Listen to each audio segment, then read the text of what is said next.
आज हम तफसील में बात करेंगे कॉन्स्टिपेशन के बारे में, जिसको कब्ज़ भी कहा जाता है। अब कब्ज़ क्या है?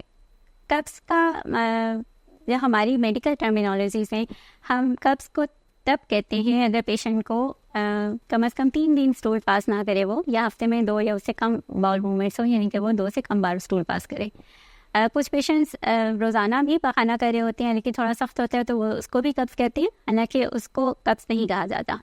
कब्ज़ की वजूहात मुख्तलिफ हैं, जैसे कि कुछ पेशेंट्स में तो बीमारियां होती हैं, सिस्टमिक डिजीज़ लाइक थायराइड का मसला हो सकता है, हाइपोथायराइडिज्म में कब्ज़ हो सकती है, कुछ पेशेंट्स में डायबिटीज़ है, शुगर के साथ कब्ज़ हो सकती है। इसी तरह से कुछ पेशेंट्स को पार्किंसन डिजीज़ होती है ओल्ड एज में, उसमें भी कब्ज़ हो सकती है।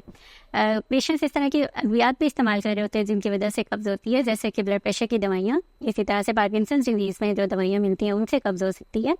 आजकल गर्मियों का मौसम है, कम पानी पीने से कब्ज़ की शिकायत होती है। पेशेंट्स लो फाइबर डाइट लेते हैं, फाइबर नहीं लेते डाइट में, डिहाइड्रेशन होती है, इंटेक सही नहीं होती, तो इन सब वजूहात की वजह से कब्ज़ हो सकती है।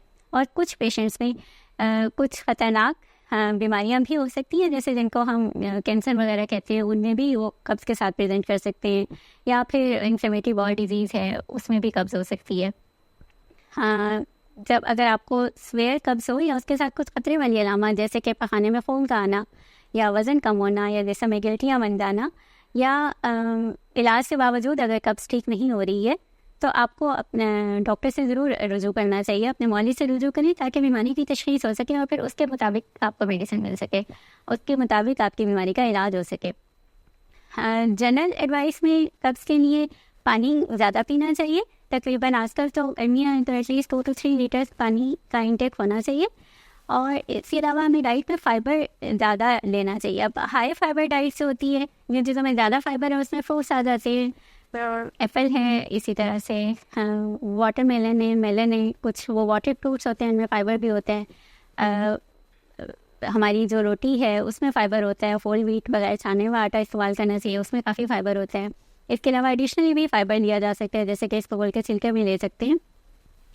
और इसमें एक और चीज़ इम्पॉर्टेंट है कि स्पेशली हमारी यंग जनरेशन में कुछ बच्चों में प्रॉपर तरबियत नहीं दी जाती कि किस तरह से हमें पखाना करना चाहिए।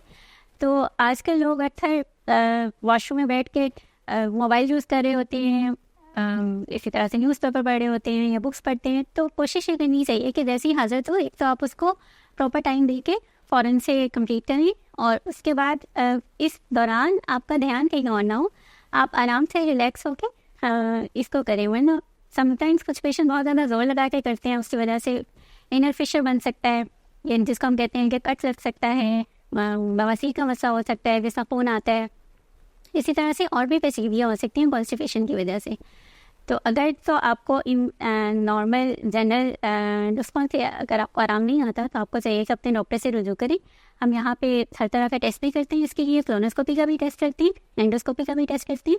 तो अगर आपको उस टेस्ट की ज़रूरत होगी या कुछ ब्लड टेस्ट की ज़रूरत होगी तो वो भी यहाँ पे सब अवेलेबल हैं। मेरी आप अपॉइंटमेंट ले सकते हैं ओला डॉग के थ्रू या फिर मैक्सन हॉस्पिटल के नंबर पे कॉल करके।